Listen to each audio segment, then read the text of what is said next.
Hello everyone, एक बार फिर से आपका एचटेट सीटेट पाठशाला पर स्वागत है।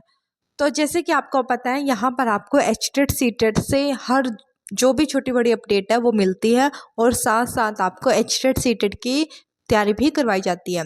तो आज हम एक और नई सीरीज शुरू कर रहे हैं जो कि है इंग्लिश टीजीटी पीजीटी। जो भी एनसीईआरटी बुक्स होती हैं उनसे कितने अच्छे खासे क्वेश्चन आते हैं वो हम करेंगे और अच्छे से मेनली हम थ्योरी करेंगे, देन क्वेश्चन करेंगे। तो चलिए आज हम अपनी नई सीरीज शुरू करते हैं जो कि हमारी रहने वाली है क्लास 6 से लेकर 12 तक इंग्लिश की। तो हमारी जो 6 क्लास में फर्स्ट पोएम है वो है ए हाउस ए होम। सबसे पहले तो हमने इसका नाम याद रखना है और देन हमने इसके राइटर का नाम याद रखना है जो कि है लॉरियन एम हेली। अच्छा भाई, सबसे ज़्यादा जो है टीजीटी पीजीटी में एचटेट में कैसे क्वेश्चन आते हैं इंग्लिश से वो सुन लिए। मेनली क्वेश्चन आते हैं जैसे आपको पोएम का नाम दे देंगे और नीचे 4 ऑप्शन में आपको 4 पोइट का नाम दे देंगे। आपको ये बताना होता है कि क्या जो ये पोएम लिखी गई है वो किसके द्वारा लिखी गई है। तो आपको सीधा सा उसके राइटर का नाम या पोइट का नाम याद रखना होता है।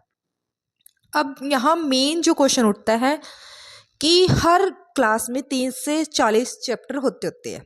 अब हमें 6 to 12 तक पोएम याद करनी है, लेसन याद करनी है, तो कम से कम 250 के आसपास हमारे लेसन बन जाते हैं, 200 से 250 के आसपास। तो इतने सारे राइटर के नाम याद करना और पोइट के नाम याद करना इम्पॉसिबल है, बट हम ट्रिक्स से याद करेंगे। अब आप सोचो कि इतनी सारी ट्रिक्स भी तो याद करनी पड़ेंगी। नहीं, हम ट्रिक्स ऐसे अलग से नहीं याद करेंगे, हम उसी में से जो पोएम है, जो थीम है, वहीं से ट्रिक बनाएंगे और जैसे आपके सामने 4 ऑप्शन आएंगे तो हम उसको अच्छे से कर सकते हैं। मैं पोएम करवाने के बाद लास्ट में दिखाऊंगी कि कैसे एग्जाम में क्वेश्चन आते हैं और फिर हम उनको करेंगे सॉल्व। ठीक है, तो शुरू करते हैं। ए हाउस ए होम। सबसे पहले तो देखो यहाँ पर साफ साफ इस पोएम की थीम को डिस्कस कर दिया गया है। What is the difference between a house and a home? Discuss it with your partner, then read the poem. इसमें मेनली 2 स्टेंजा है, एक हाउस के ऊपर देन एक होम के ऊपर।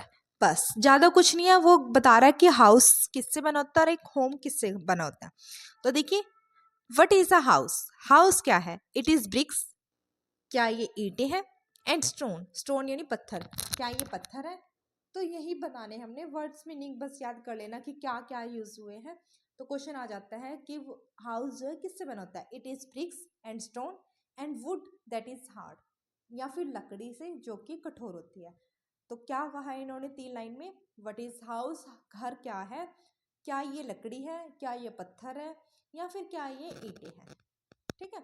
सम window glasses and perhaps a yard, या फिर यहाँ पर विंडो ग्लासेस है, विंडो किसकी है? ग्लास की, या फिर यहाँ एक आंगन होता है। It is waves and chimneys, क्या यहाँ पर चिमनियाँ है? एंड टाइल फ्लोर, और फ्लोर कैसे है? टाइल वाले फ्लोर है। And stucco and roof and loads of door, या फिर यहाँ पर रूफ है, यहाँ पर बहुत सारे दरवाजे होते हैं। उन्होंने क्या कहा है बेसिकली फर्स्ट स्टेंजे में कि हाउस जो है वो क्या है, कि जिसमें बहुत सारी ईंट पत्थर से घर बना दिया, या विंडो बना दी जिसमें बहुत सारी, या फिर उसमें एक आंगन होता है, या चिमनियाँ होती हैं, या फ्लोर जो है टाइल्स का होता है, या फिर बहुत सारे दरवाजे होते हैं। कि कैसे पहचान करेंगे हम एक हाउस की इन सारी चीज़ों से? तो ये कवि कहना चाहता है। नेक्स्ट में देखिए, what is a home. First में हमने हाउस वर्ड यूज करा है जहां पर ईंट पत्थर की सिर्फ और सिर्फ दीवारें हैं, उसमें कोई भी इंसान नहीं है। घर कब बनता है? जब उसमें फैमिली मेंबर रहते हैं, उसको घर बोला जाता है। नहीं तो ईंट पत्थरों का मकान होता है, घर होता है जहां फैमिली रहती है। तो देखिए सेकंड स्टेंजे में इसने क्या कहा है। What is a home? Home क्या है? It is loving and family, जहाँ पर प्यार होता है और फैमिली होती है। एंड डूइंग फॉर अदर्स, और एक दूसरे के लिए काम करते हैं, हम सब मिलजुल के रहते हैं। It is brother and sister, जहाँ पर भाई और बहन होते हैं। एंड फादर एंड मदर्स, जहाँ पर फादर और मदर होते हैं। It is unselfishness act and kindly sharing, जहाँ पर हम निस्वार्थ भाव से एक दूसरे के लिए काम करते हैं। And showing your loved ones you are always caring, और या फिर हम दिखाते हैं कि हम आपसे कितना प्यार करते हैं, कितनी केयर करते हैं। तो आपको समझ आ गया होगा पोएम क्या है। फर्स्ट में एक हाउस के बारे में बात बताई गई है, देन एक होम के बारे में बात बताई गई है, और मेन थीम क्या है, यही है कि एक हाउस में और एक घर में या होम में क्या अंतर होता है, मकान किसको बोला जाता है और एक घर किसको बोला जाता है। और ये लिखी किसने है, लॉरियन एम हेली। अब इसको याद करने का तरीका क्या है, देखो भाई इस नाम में ही छिपा है तरीका, हमने याद नहीं करना। देख लो लॉरियन, यहाँ से रेन वर्ड पकड़ लो, रेन यानी बारिश। अब जब हम बारिश हो गई है बहुत तेज, हम क्या कहते हैं, छाता ले आओ या फिर किसी घर की शरण ले लो। तो बस यहाँ से याद हो गया कि जब बारिश होती है तो हम किसकी शरण लेते हैं, घर की। घर में छिप जाते हैं ना हम, बारिश से बचने के लिए हम क्या करते हैं, घर में छिप जाते हैं। जैसे ही आपके सामने 4 ऑप्शन आएंगे आपको ईजिली याद हो जाएगा। अब मैं एक क्वेश्चन भी दिखाती हूँ जो आपके एचटेट में आया गया है। देखो भाई, the poem a house a home is penned by, ये किसके द्वारा लिखी गई है। देखो 4 ऑप्शन है। अब आप इजिली बता सकते हो कि ये लॉरियन एम वैली के द्वारा लिखी गई है। एम वैली है भाई, सॉरी ये हेली नहीं वैली, लॉरियन एम वैली, इसके द्वारा ये लिखी गई है। आई होप आपको ये यहाँ तक समझ आ गया होगा।